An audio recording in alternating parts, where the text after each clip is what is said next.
Bonjour les amis, donc je reprends ma vidéo sur les pierres et leurs vertus.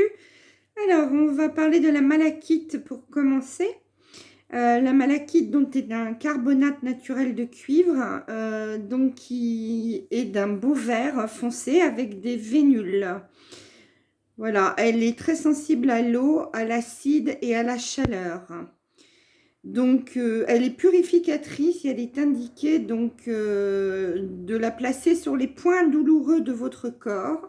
Et donc, non seulement elle a la propriété de tirer le mal, hein, donc et toutes les énergies morbides, mais aussi de vous faire comprendre la raison de vos souffrances. Elle est anti-inflammatoire et donc elle est excellente dans la lutte contre les blessures et les inflammations de la gorge, rhumatisme et articulation. Elle est donc efficace contre la stérilité et elle fortifie les femmes enceintes et permet donc la reproduction. Donc en ce moment, vu ce qui se passe, il serait bon d'en avoir une sur soi. Donc la malachite a des effets également sur la psyché, nous apprend à développer nos responsabilités, notre comportement de vie. Elle nous confère plus de lucidité et de connaissance de soi. Elle favorise l'altruisme et les facultés d'expression. Elle nous enlève nos angoisses inconscientes. C'est vraiment une pierre par excellence qui est bénéfique et qui aide donc aussi au développement de ses potentiels. Signe astrologique, elle est du signe du taureau. Et donc, classement du chakra correspondant, c'est le chakra cœur. On peut aussi l'appliquer sur les autres chakras pour stimuler le flux d'énergie et éliminer les blocages. Pour la nettoyer, il est important de la mettre plutôt, moi je dirais, dans une coquille Saint-Jacques. Hein. Voilà, hein, donc la mettre sous l'eau, non, puisqu'elle est trop sensible à l'eau. Vous pouvez la mettre dans du sel de mer sec, mais pas plus d'une demi-heure. Voilà. Sinon, elle risque de devenir mate et terne. Donc, si elle est tout le temps utilisée pendant une maladie, elle peut devenir également terne et donc mourir. Sachez que les pierres meurent lorsqu'elles ont terminé leur travail sur la personne. Voilà. Ensuite, on va voir donc l'obsidienne. C'est une pierre de lave noire, riche en acide salicylique avec une substance ferrugineuse. Elle est très connue pour la protection contre les agressions magiques, maléfiques bien sûr. L'obsidienne apaise les infections et les inflammations. Elle aide à lutter contre les bactéries et elle protège contre les ulcères de l'estomac. Elle renouvelle la division cellulaire et facilite la digestion. Donc très bien quand on est en carence. Pour les personnes n'ayant pas assez de fer ou n'ayant pas assez de globules rouges. Voilà, c'est ça que je voulais dire.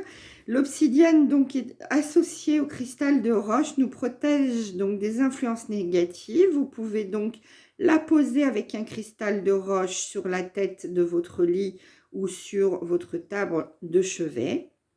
Son signe astrologique est le signe du Scorpion et du Capricorne. Classement du chakra, sommet du crâne, donc coronal. Et sinon, elle est aussi associée aux jambes. Sa particularité, quand on a tendance à avoir les pieds froids, on peut la mettre au pied dans son lit et la garder toute la nuit à ses pieds. Ou dans une chaussette, si vous dormez avec des chaussettes. Voilà.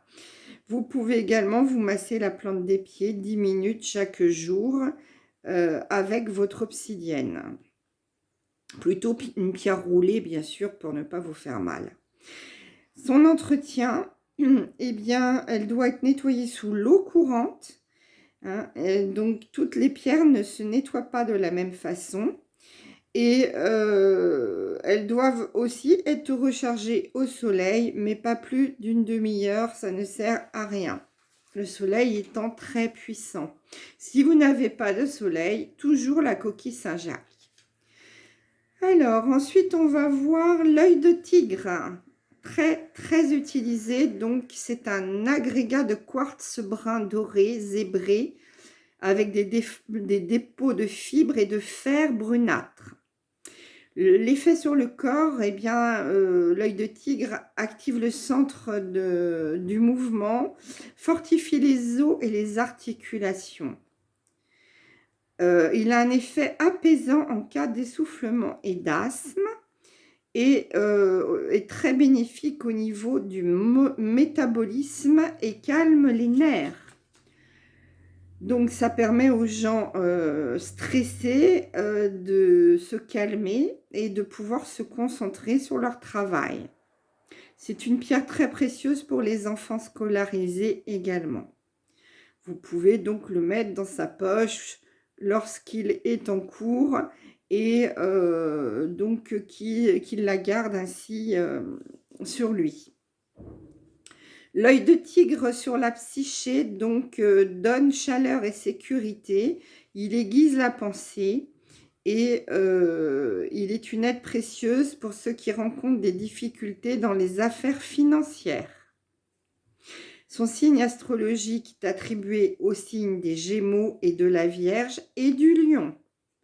L'œil de tigre appartient au chakra du plexus solaire. Donc, c'est le plexus qui est en dessous, enfin au-dessus du nombril et en dessous le plexus cardiaque. Entre les deux, en fait. Pour renforcer la concentration, il est recommandé d'en porter un toujours pendant ses travaux intellectuels. Vente et entretien, donc on en trouve partout évidemment dans les boutiques ésotériques ou de pierre. Et l'entretien, le nettoyer 2 à 3 fois par mois sous l'eau courante et le recharger au soleil. Vous pouvez le laisser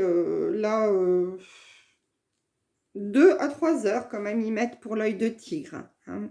De toute façon, vos pierres ne s'abîment pas si vous ne les laissez pas 24 heures au soleil.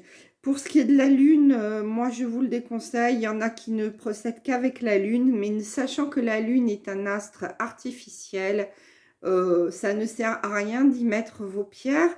Ça ne fera ni bien ni mal, mais ça ne les rechargera pas.